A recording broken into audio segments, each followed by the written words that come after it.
Hi, Antonio. Hi. Thank you very much for this opportunity to listen to you. We had good contacts last week in Kananaskis in the G7 meeting. During this week, back to back with the NATO summit. And we look forward to hearing you about the latest contacts, notably yesterday your meeting with President Trump, and what is, from your point of view, the situation on the ground, and what we can do to continue to give you our unwavering support to Ukraine now and in the future. The floor is yours. Thank you so much, Antonio. Dear President Costa, Ursula, Madam President, dear friends, dear leaders, it's good to see you all again. And thank you for inviting us to take part in this meeting of the European Council. So first of all, thank you to everyone who supports our people and our defense against Russian attacks. It's important not to forget that the war that Russia brought to Europe is still ongoing, and in Moscow there are still plans to expand this pressure against us in Ukraine and also against European countries and the EU itself. This is Putin's dream, to see a fragmented Europe where marginal voices gain influence and speak not for unity but for division. That's why Russia supports anyone, and no matter how extreme, who tries to weaken Europe from the inside. Most of you see this threat clearly and are standing against it. And as a result, today's Europe is much stronger than it was 5 years ago. And that is what unity gives us. The world is clearly unstable, but the EU remains a strong global force that can protect and does protect European values and interests. It also plays a key role in making sure the war that Russia is waging doesn't spread further and in moving things toward peace. Without Europe, this would not be possible. So I thank you for your help. Ukraine is ready for a just peace, and Ukraine is ready for a ceasefire. It's Russia that blocks everything, and this is why pressure must increase. So sanctions against Russia remain one of the most effective tools for limiting its aggression. What's needed now is a truly strong 18th package of EU sanctions against Russia. The key targets should be Russia's oil trade, its shadow tanker fleet, Russian banks and other financial instruments, and the supply chains that bring equipment or parts for making weapons. Some European companies are still sending critical components to Russia. These end up in missiles and other weapons used to kill Ukrainians. And we are identifying these materials and will pass the evidence to your teams. Please pay attention to this. And we also need to expand sanctions not just against the Russian tankers, but also their captains and the terminals that Russia uses to ship its oil. Russia's military ambitions grow when its oil revenues are high.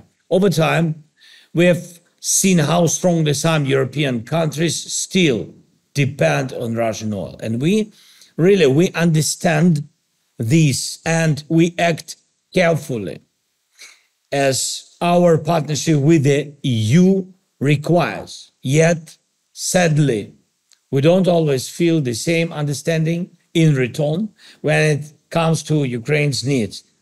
It feels especially strange to hear such strong criticism, even political pressure from some leaders, while our respect for EU rules allow oil to keep flowing.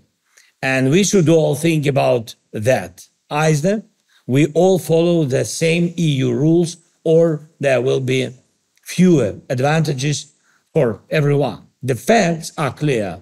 For Russia's appetite for war to shrink, its oil revenues must shrink. So please support further steps to lower the price cap on Russian oil. And a cap of $45 could help move toward peace, of course, but for real, lasting peace, and we shared it yesterday, and with all the partners, Europe partners, United States partners, a cap of $30 per barrel is needed to block Russia's ability to fund its aggression. Second, predictability of your support. Predictability is one of the most important resources in today's world, and Russia applies pressure through unpredictability and chaos, and we, on the other hand, must ensure that our defense against Russian aggression remains stable and reliable. This means continuing the freeze on Russian assets and continuing to use those frozen assets to fund Ukraine's needs. We value the EU's SAFE program, Security Action for Europe, and really believe that Ukraine should be a full part of it.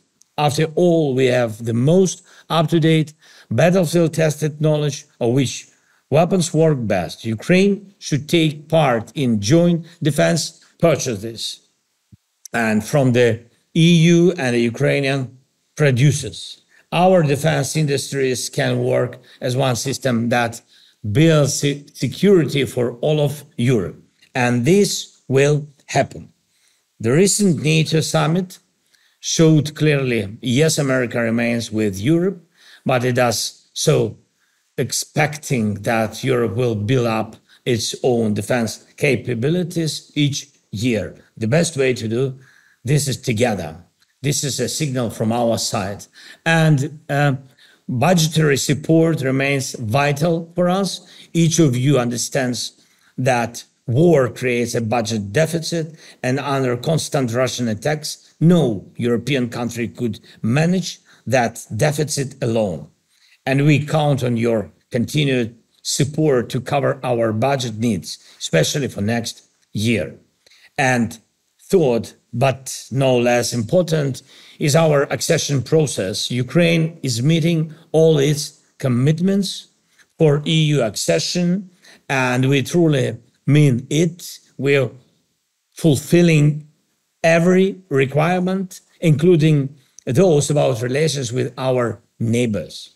So it's only fair that we receive clear, supportive signals from the EU in return, signals that recognize our progress.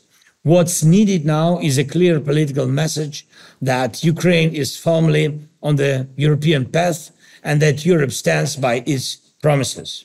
Any delay by Europe at this point could create a global precedent and a reason to doubt Europe's words and commitments. And we are doing our part, and it's fair to expect a positive response. So opening cluster 1 fundamentals in the negotiation process could be more than just a technical step. It would be a political decision that defines Ukraine's future integration with Europe. Please support this. And we are working to be ready on all clusters this year. And of course, and one more thing, what I wanted to share, I want to stress that what we are discussing here is not just politics. It's not just precision.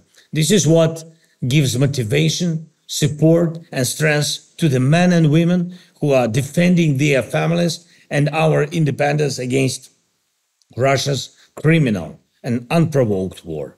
And the stronger your decisions, the stronger our defense, and the closer we are to ending Russia's aggression. Please keep that in mind. Thank you again. Thank you, Antonio. Thank you very much, Volodymyr. Thank you so much. Thank you, friends. Bye-bye.